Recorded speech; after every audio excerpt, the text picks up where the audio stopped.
He went to buy a cow, instead came back with an Apache bride who promised him love and a future. Before we dive into the story, don't forget to like the video and tell us in the comments where you're watching from. The chill of early December was not just cold. It was a physical, malevolent presence sinking its teeth deep into the marrow of my bones. I was Abe Thorne, 39 years old, though I often felt a decade older. Every ridge of the Wyoming mountains was iced over sharp and unforgiving against a sky the color of stale ash. The wind, relentless and cruel, scraped the last traces of warmth from the wool duster I wore, a coat already worn thin by years of hard use. I rode my horse Scout, a beast as weathered and stoic as I was toward Black Creek. The silence of the plains was usually a comfort, but this morning it felt like the suffocating weight of my own despair. I wasn't riding to trade or to prosper. I was riding to stave off utter ruin. The summer drought had been a slow, agonizing disease, withering the grass and shrinking my small herd. Then came the blizzard, an October betrayal that took my two finest calves. My hands, thick and scarred from decades of honest labor hauling rail, logging timber, building a life from nothing, now felt numb, less from the cold than from the sheer paralyzing failure of it all. In the inner pocket of my coat I carried a tight roll of bills. It was the absolute last of my savings, the entirety of my contingency fund, painstakingly accumulated over 10 years. And it had one purpose, one single desperate focus I had: to buy a strong pregnant cow. A milk cow, heavy and robust, a living, breathing promise of food and a fighting chance to calve out in the spring. Without her, my remaining stock would starve before February, and I would be left staring at the skeleton of a life I'd already lost once. Losing the ranch, my home, the rough-hewn, silent sanctuary I'd built for myself, was just a slow echo of the loss that had truly gutted me a decade prior. Sarah, my wife, she was buried by the creek along with our stillborn child. Their twin deaths hadn't just ended my marriage. They had ended my capacity for joy. I had retreated into the cold, silent shell of the cabin, surviving without living, turning my grief into a solitary, calcified stone in my chest. Love, hope, a shared future, those concepts felt as remote and impossible as the faint winter Sunday. The moment I saw the first tendrils of smoke rising from Black Creek, a wave of cold dread washed over me. I needed to be shrewd. I needed to be mercilessly practical. This was business. This was life or death. I swore to myself, pulling my scarf higher over my beard, that I would not be distracted by anything human. I was there for the beast that would keep me alive. The cattle fair was a chaos of greed and desperation. Men bundled in frayed canvas and thick coats shouted, their breath fogging the air. The smell of fear dirt and too much cheap whiskey hung heavy. I dismounted Scout and tied his reins to a sturdy post, pausing to give the old horse a grateful pat on his frosty nose. I moved through the pens, my gaze clinical, assessing ribs and flanks, searching for the strength that could endure. The prices were horrifying, inflated by the shared desperation of the dying season. The money in my pocket felt tragically thin. I found one cow, a Guernsey, heavy with calf, her eyes dull but her coat surprisingly full. The cost was precisely what I had. I was reaching into my pocket, my heart thumping a heavy, painful rhythm, when the sound cut through the noise of the market. It was laughter. Yes, but laughter laced with a thick, sickening pleasure, the sound of predators who knew they had cornered their prey. I stopped, my hand hovering over the currency. The sound was so foul, so deeply wrong, that it commanded attention. The source of the clamor was a small, ugly knot of men gathered around a wagon at the far end of the square. They were drinkers and drifters, the kind of men who fed on weakness. Chained to the rear axle, exposed to the brutal, wind-whipped cold, was a group of Apache captives. Their faces were hollowed out by fear and starvation, their clothing, what little was left, was shredded. I watched, my gut twisting. I had seen the brutalities of war. I had seen what men do to men. But this public spectacle of casual, gloating degradation was worse. It wasn't about control. It was about humiliation. And then I saw her. She was young, perhaps 23, 24, and impossibly beautiful despite the grime and the cold. Her hair, thick and black, was tangled, but her posture, even slumped in exhaustion, was rigidly unbowed. Her garment, a thin hide dress, had been deliberately slashed across the chest, leaving the fabric low and gaping. She was hunched over her arms, wrapped around her own torso in a desperate attempt to cover herself against the freezing air and the leering eyes. Her face was bruised, her dark eyes fixed on the frozen, mud-spattered ground. But in the rigid line of her jaw, in the sheer physical effort she put into not meeting their gazes, I saw pride. A blazing, furious, magnificent pride that shamed her tormentors. The auctioneer, a man whose skin was the color of old leather and whose breath reeked of cheap rotgut, was shouting over the crowd. He mocked her silence, her refusal to break. Too proud for a slave, too skinny for a wife. Who'll take this useless burden off my hands for a final price only $100? The men howled.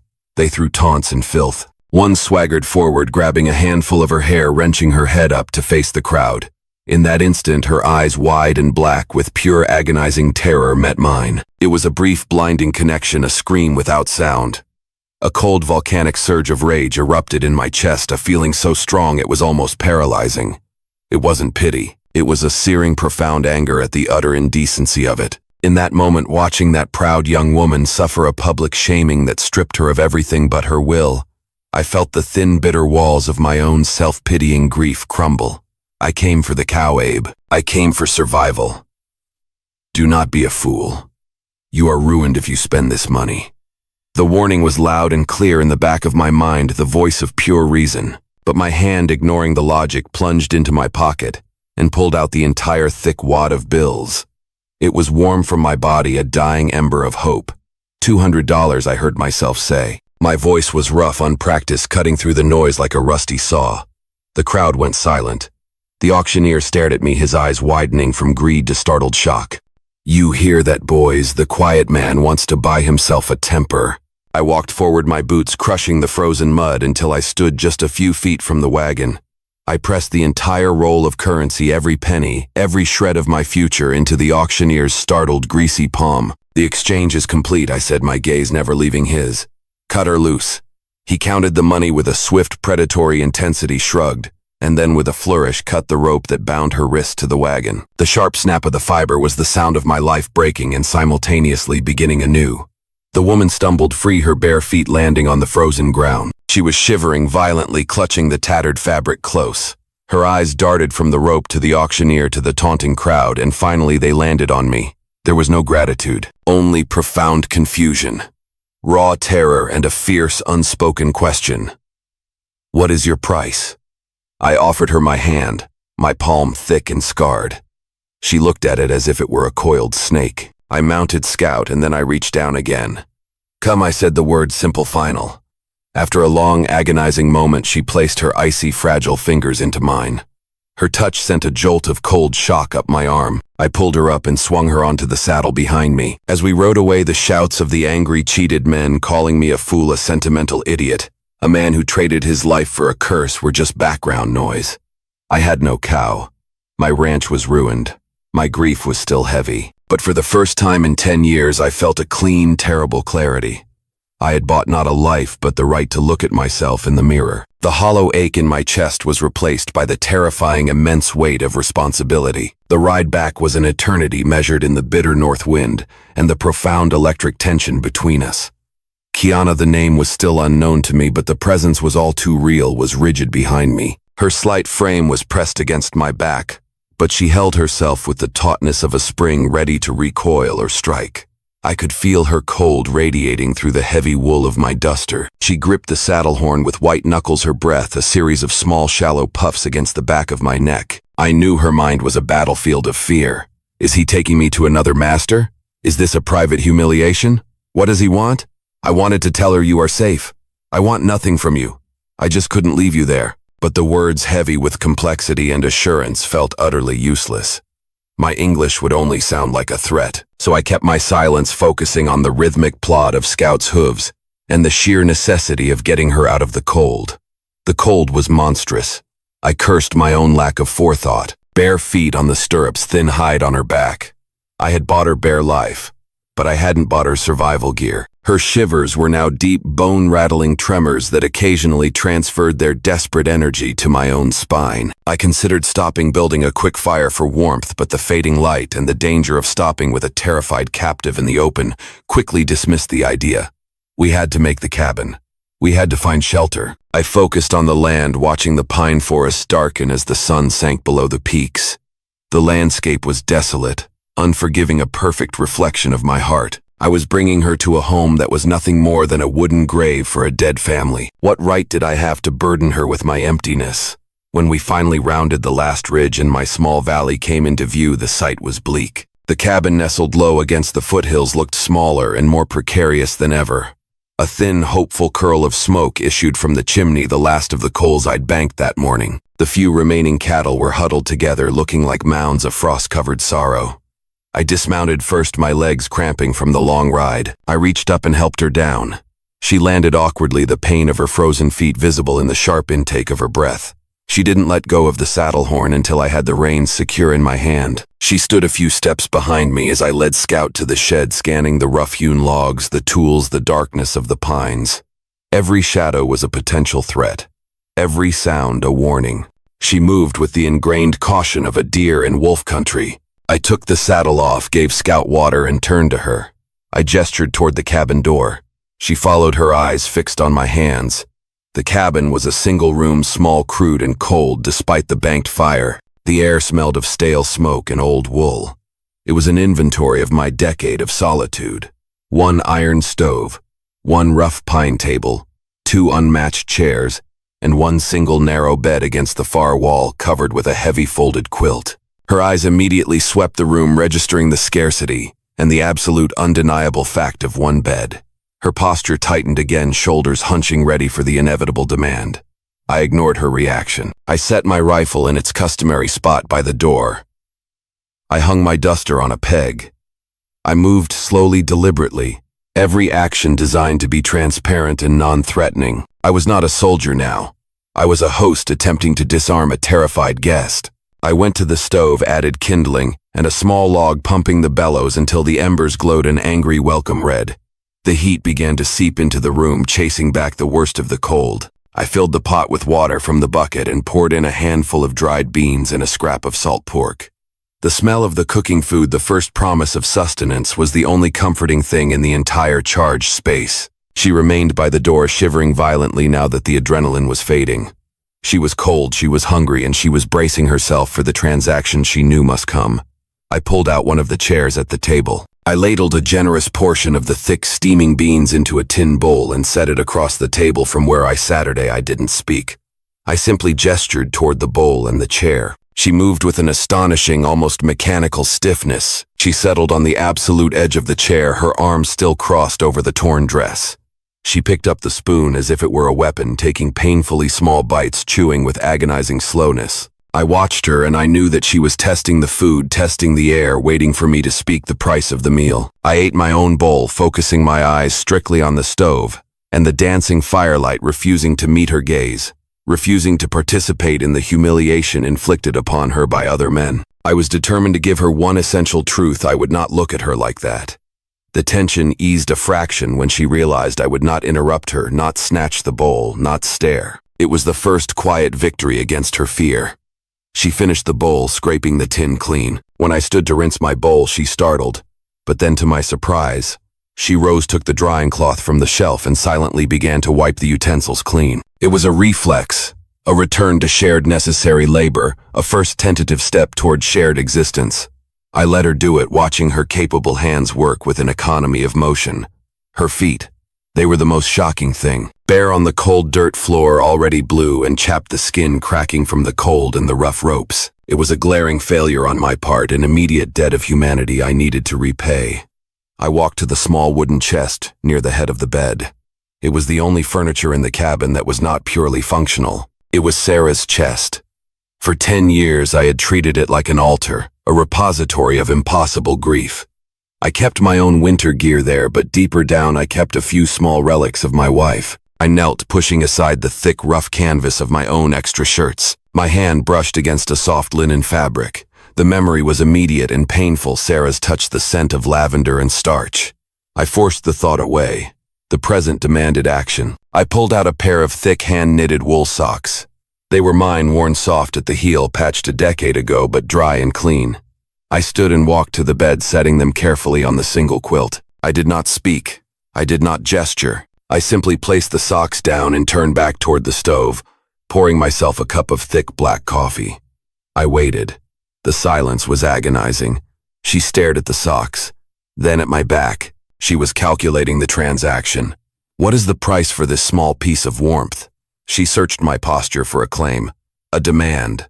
I gave her nothing but my own stillness. Finally, the immense physical need overcame her caution. She moved to the bed and sat down. Her hands were clumsy with cold, but she slipped the heavy wool over her bruised, frozen feet. The sigh that left her was low, deep, and utterly devoid of fear. It was pure, raw relief. The sound was the most profoundly human thing I had heard in my cabin in years. She looked away toward the wall, unable to meet my eyes, as if acknowledging the comfort was an admission of weakness. I gave a curt, almost imperceptible nod to myself. The first vital decency was done. The immediate problem now was the sleep arrangement. She sat perched on the bed. I was the one who had purchased her. The expectation was clear. I had to shatter it. I walked to the door, took my heavy cavalry coat, the coat I never slept without, and spread it on the floor next to the table. I took a heavy, stiff blanket and spread it over the coat. I did not remove my knife or my pistol. I simply indicated the pallet on the floor. I would sleep there, guarding the door. She watched me with hawk-like intensity. When I lay down, stretching my long, tired body onto the rough floorboards, her shoulders sagged slightly. The realization he sleeps apart, he sleeps on the cold floor, he makes no immediate claim, was a profound piece of information. It contradicted everything she must have learned about men in the last few weeks. She finally settled onto the single bed, pulling the quilt up to her chin. My old socks a dark smudge of comfort on her feet. I lay awake long into the night, listening to the wind howl like a desperate, hungry wolf around the chimney. The floor was hard and unforgiving, but for the first time since Sarah died, the silence in my home had been breached by the sound of another living person's slow, hesitant breathing. The weight of my failed survival plan was replaced by the weight of her uncertain future. And the shift, however terrifying, felt strangely clean. The dawn was brutal, a gray wash of cold light seeping through the single grimy window. I was up first, stiff-backed and sore, stoking the fire until the iron stove roared with life. Kiana was instantly awake, her eyes snapping open, tense, watching me. I moved with the same slow, deliberate pace as the night before. Coffee was made, stale bread and salt pork laid out. I ate, and she ate, still sitting stiffly on the edge of the chair. The tension of the morning after hung thick in the air. I finished my coffee and walked to the door. I pulled on my coat, my scarf, and my thick gloves. Then I picked up the axe set deep into the chopping block. I turned and met her gaze, gesturing toward the door. She understood. Work. She came out huddled in the hide dress, the socks protecting her feet, shivering uncontrollably. The wind was a physical blow, tearing at the thin fabric. I walked to the chopping block, split a log cleanly with a swift, powerful stroke that jarred my entire body. And then I handed the axe to her. The tool was heavy, far too heavy for her slender frame, but I offered no instruction, no help. It was a test, an offering of partnership through labor. She stared at the axe, then at me. Her expression was fiercely complicated, confusion, resentment, and a flicker of understanding. She was being asked to perform, not submit. Her first swing was a failure, glancing off the wood and jarring the handle against her palm. She gasped, but she didn't drop the axe. She set her jaw, the line sharp and visible under the grime. She adjusted her stance, mimicking the memory of my movement, and swung again. The steel bit deep, but the log still held. She swung again and again until finally, with a deep, frustrated grunt, the log split, exploding into two clean halves that tumbled into the snow. She stood over the pieces, panting, the cold forgotten for a moment. A tiny, fierce light of triumph sparked in her eyes. It was a magnificent thing to witness.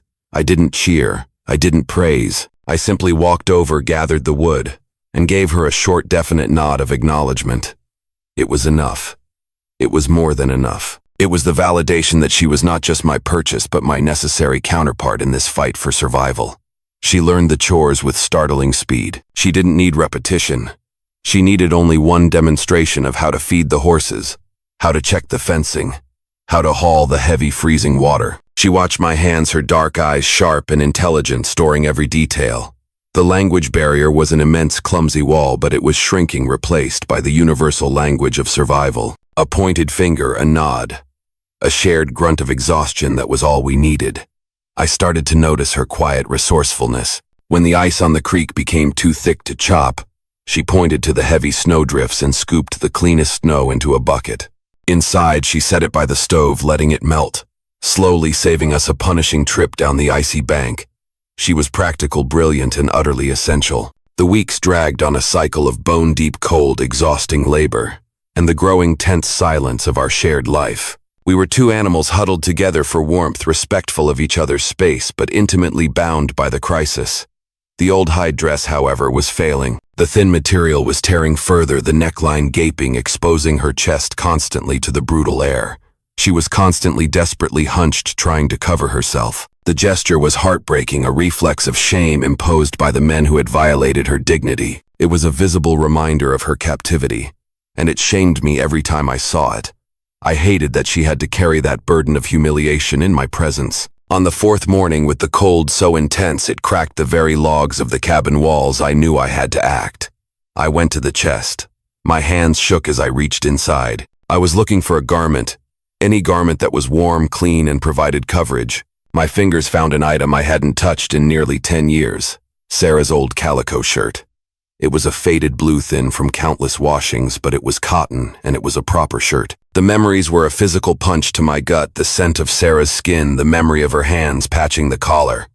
But the immediate vital necessity of Kiana's dignity crushed the ghost of my grief. I had to choose the living over the dead. I pulled out the shirt and a length of old leather rope that served as a belt. I laid them on the table without looking at her, and then I grabbed my coat and fled the cabin, rushing into the brutal cold to chop the day's wood. I needed the violent physical labor to burn off the guilt and the memory of Sarah's soft presence. I swung the axe with savage intensity, trying to drown out the voice that accused me of betrayal. When I returned an hour later, stamping the snow from my boots, the cabin air was heavy with the heat of the fire and a deep electric quiet. She was standing by the stove. She was wearing the shirt. The faded blue calico was cinched at her waist by the leather rope. It covered her completely, the sleeves falling slightly loose on her arms, the neckline buttoned high. It was a garment of profound modesty and dignity. The torn, shameful hide dress lay folded neatly on the edge of the bed, discarded like a snake's skin. Her eyes were downcast, her hands resting nervously on the fabric. She was waiting for my reaction, waiting for the claim that surely accompanied this gift of a dead woman's clothing. I refused to stare. I refused to acknowledge the shirt with words. I simply walked to the stove, took my gloves off, and began stacking the wood. I treated the sight of her in the shirt as the most normal, expected thing in the world. That silent, sustained refusal to make a spectacle of her, or the garment, was the highest compliment I could pay. It was a final, undeniable statement. This is yours. Wear it in peace. She finally looked up, her dark eyes meeting mine.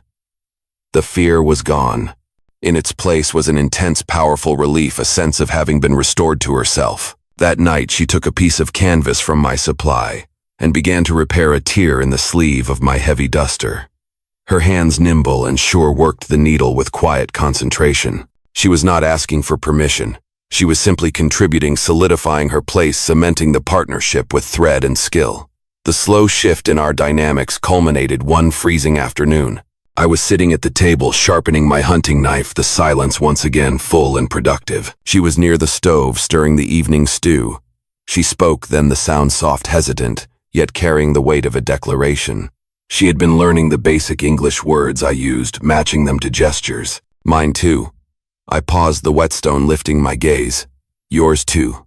She set the spoon down, walked to the table and pointed first to the pot of food, then to my bowl, and finally to her own chest over her heart. She repeated the phrase, forcing the difficult foreign syllables, mine too. It was a statement of profound ownership, not of me, but of the shared necessity. The food, the warmth, the labor, it was no longer my charity she received. It was our shared resource she managed. She was demanding recognition as an equal stakeholder in this tiny, fragile life. I felt the immense, suffocating wall I had built around my heart, the wall of grief, guilt, and solitude, finally irrevocably crack. I looked at her, at the quiet dignity she now wore with Sarah's shirt, and I felt a wave of relief so powerful it almost brought me to my knees. She was demanding I stop grieving the past and start building the future. The words of gratitude, of acceptance, jammed in my throat. I couldn't speak them. They felt too small. Instead, I stood. I walked to the door, took my heavy cavalry coat, the one I had slept on for weeks, and walked to her. I placed my coat over her shoulders, draping her in the weight of my protection. She stiffened, but only for a second. Then she pulled the heavy wool close, clutching it with a fierce, possessive gratitude. The coat was no longer a tool. It was a visible symbol of my trust, my commitment to her safety. That night she stood by the bed waiting. I put my blanket away. I walked to the bed, pulled back the quilt, and lay down on my side. She lay down beside me. We were separated by a respectful distance beneath the heavy quilt, two people who had suffered too much to rush into anything physical but who desperately needed the quiet, profound assurance of not being alone. As the wind screamed outside, I listened to her breathing, slow and deep and steady.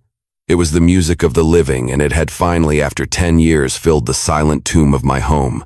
The weight I felt now was not grief.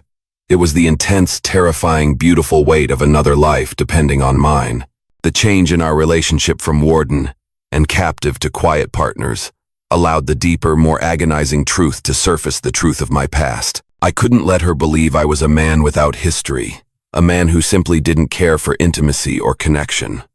One afternoon, the sun, a pale, impotent disk in the sky. The cold was so thick it seemed to freeze the sound. Kiana was tending the fire, her movements gentle. I was by the table, running my calloused thumb over the rough wood of a small carved toy, a childish shape that had never been played with. I knew I had to speak. The ghost of Sarah was the largest, coldest occupant of our cabin, and Kiana needed to meet her. My wife, I began, my voice grating, unused to speaking of the deepest pain. I pointed toward the little chest. Sarah, she died here, giving birth. 10 years. The words were heavy, each syllable a granite block. The child. It did not live.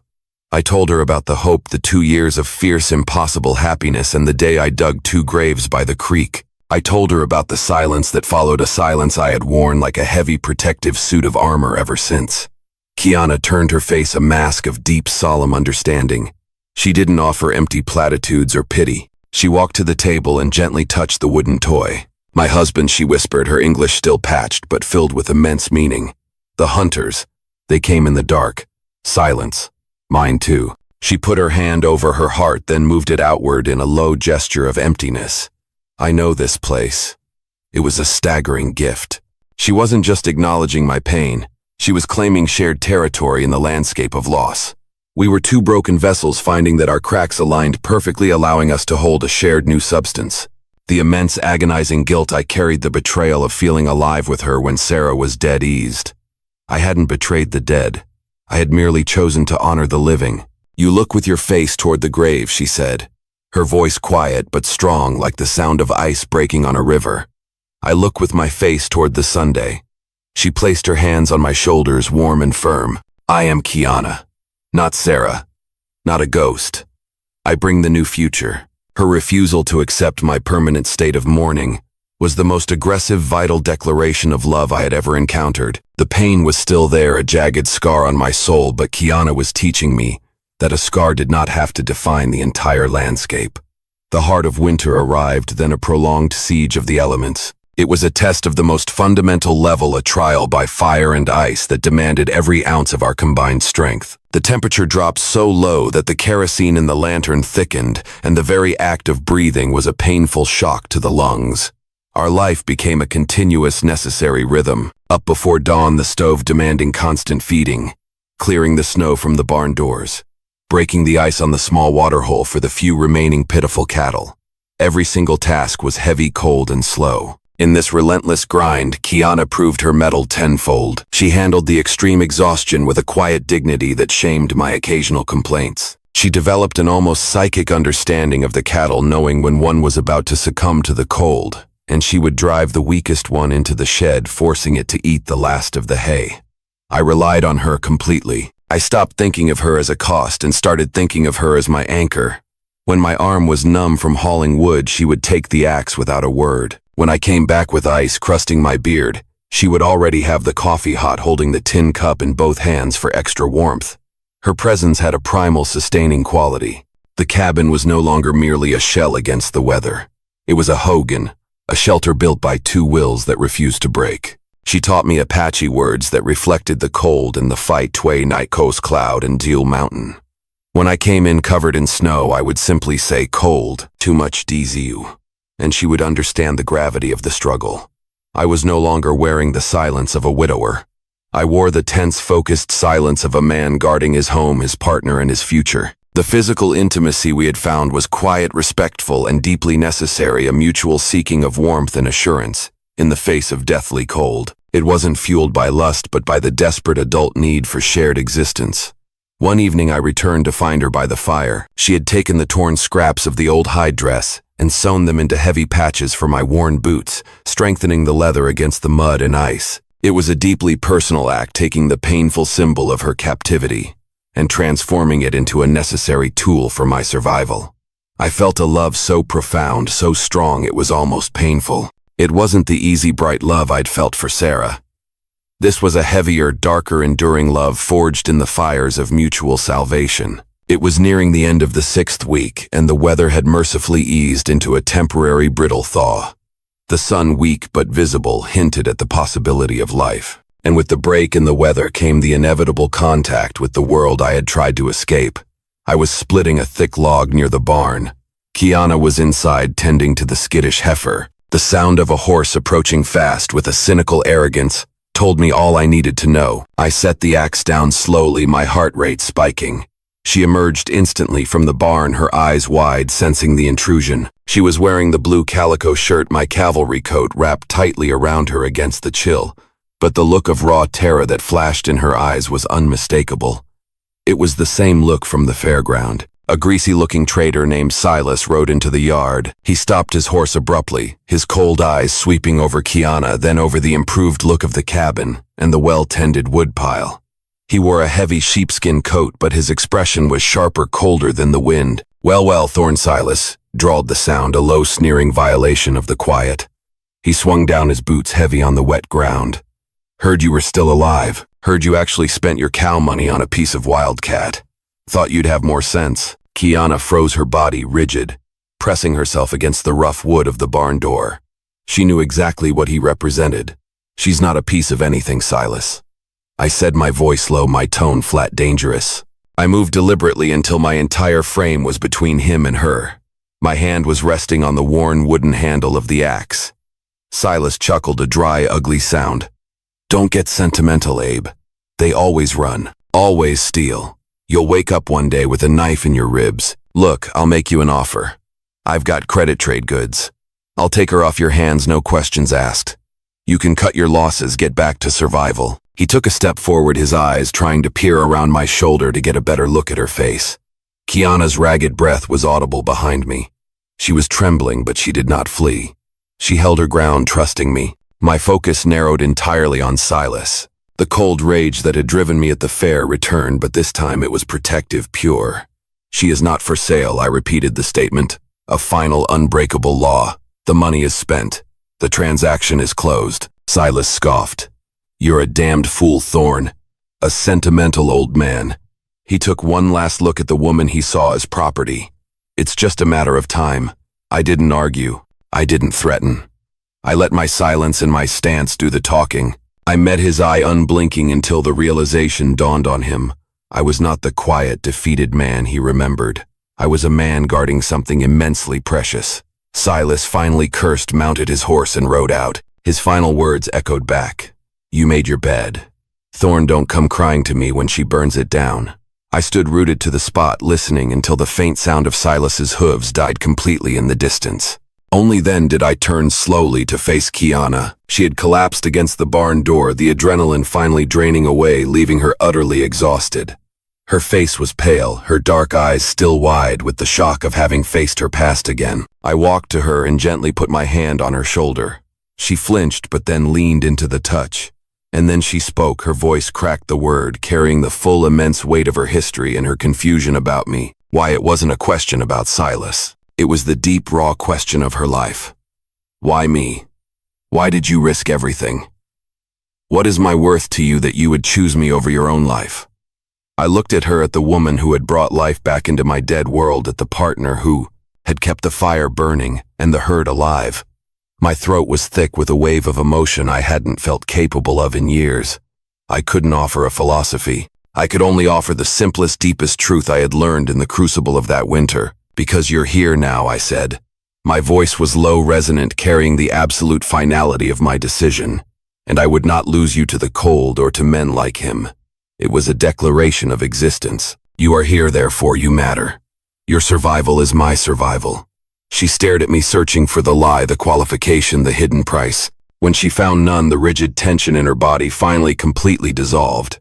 A trembling began, not of cold, but of a profound raw release. She stepped forward out of the shadow of the barn and rested her head against my chest, her arms wrapping around my waist. That evening, the moment of truth came for our shared future. We ate in a silence that was now thick with anticipation. When the bowls were cleared, I made no move toward the floor. I waited. Kiana rose from the table, walking slowly, deliberately to the foot of the bed. She looked at me, her dark eyes steady and clear. "Abe," she said, using my name with a quiet authority that owned the sound. "Kiana," I replied, my voice steady. She stood in the center of the cabin, my cavalry coat still draped over her shoulders. She recounted the events. "You bought me. You slept on the floor. You gave me the shirt of your wife. You stand between me and the bad man. You say mine too for the food." She took a deep, shaky breath, her hands clasped tight. "I am not property. I am a partner. Is this the truth you choose?" I stood and walked to her, closing the final space between us. I reached out and gently touched the wool of the coat on her shoulders. "It is the only truth, Kiana," I affirmed. "The silence is broken. The debt is paid. You are not a burden. You are my home." She looked up at me, and this time the kiss we shared was not a tentative reach for comfort, but a final, complete claim. I pulled her into a fierce, grateful embrace, breathing in the scent of sage and clean wool, the scent of my life renewed. That night there was no floor, no cold, no fear. There was only the shared, sustaining warmth beneath the thick quilt, two scarred souls finally finding rest in the profound adult assurance of belonging. The winter, though still frigid, lost its killing power after that night. We were no longer simply enduring. We were building. The physical work continued, but it was underpinned by a shared quiet joy. The simple, rough language we had forged blossomed. I taught her the meaning of trust and love. She taught me Hogan Home and Saystone, or enduring strength. The ghosts of my past were still present, but they were now benign, acknowledged ancestors, not ruling monarchs. My shoulder, which I had wrenched during the heavy labor, went out again, a blinding pain that left me weak and cursing. Kiana, without a single word of panic, gripped my arm and, with a powerful, practiced movement, snapped the joint back into place. The pain was sharp, but the immediate relief was profound. "We equal," she insisted afterward, her face pale from the effort, her dark eyes intense. "You save me from the men. I save you from the cold. We keep the balance." Her philosophy was simple, clean, and entirely true. As the weather finally grudgingly turned, sending streams of muddy water across the yard, I knew the time had come. The last of my furs and cured meat had to be traded for seed supplies, and most importantly, the cow. I stood before her, putting on my coat. I ride to town. I sell the furs. I bring back the cow. She braided my beard for me, a simple, caring gesture. "You wear my coat," she said, tapping the shoulder of the cavalry coat. "You return to our Hogan." I rode into Black Creek with a new resolve. I traded the goods efficiently. The traders and ranchers watched me, muttering their judgments, but I ignored them. They saw a man who had made a bad trade. I saw a man who had won his life back.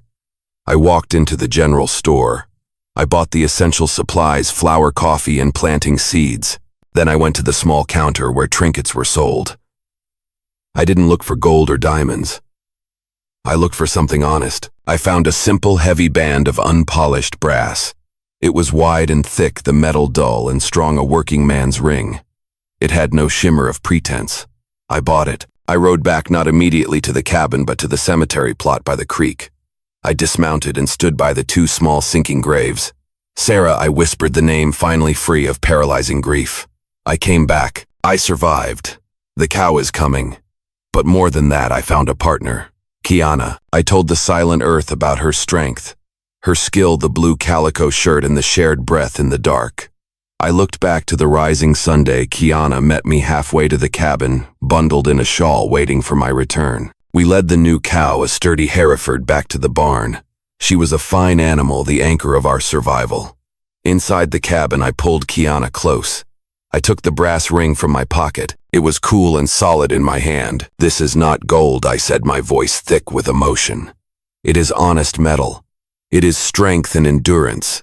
It is the truth of our work." I slid the ring onto her finger, over the calluses on her palm, the mark of a working, capable woman. Kiana, I declared, my voice trembling with the magnitude of the commitment. I chose you over my survival money. You chose me over your freedom. You are not a purchase. You are my wife. You are the future I did not know I deserved. She looked at the ring, then at me. Her eyes were deep black and shining with unshed tears. She lifted her hand, holding the ring up to the faint light. It is say, she whispered, her word for stone, for strength. It is enduring. It is better than gold. She embraced me, her arms tight, demanding a response that went beyond mere words. I gave it to her, holding her with a ferocity born of 10 years of aching emptiness. We have the cow, Abe, she said, finally pulling back just enough to look at my face. But we have the Hogan. We have the love. And that she concluded, her voice ringing with quiet, absolute conviction that is 1,000 times better than any cow. The winter finally broke, not with a bang, but with a sigh.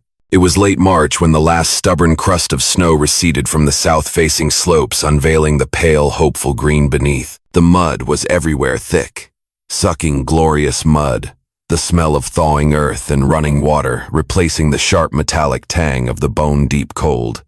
It smelled like life. The Hereford calf arrived on a Tuesday morning, a clumsy, wet bundle of promise delivered in the sheltering warmth of the barn. Kiana managed the birth with an assured calm that I frankly lacked. While I fussed and paced, she knelt in the hay, her hands slick with the labor of creation, coaxing the calf to its feet. She spoke to the mother cow in a soft, low Apache chant, a sound of ancient comfort that transcended language. When the calf finally stood tottering, searching for its first milk, Kiana looked up at me. Her face was smeared with grime and sweat, but her eyes held a fierce, triumphant light. Hogan lives, Abe, she whispered, using her word for home but meaning so much more. The calf was proof of concept, the living testament to the impossible choice we had made. We had survived not by luck but by shared will.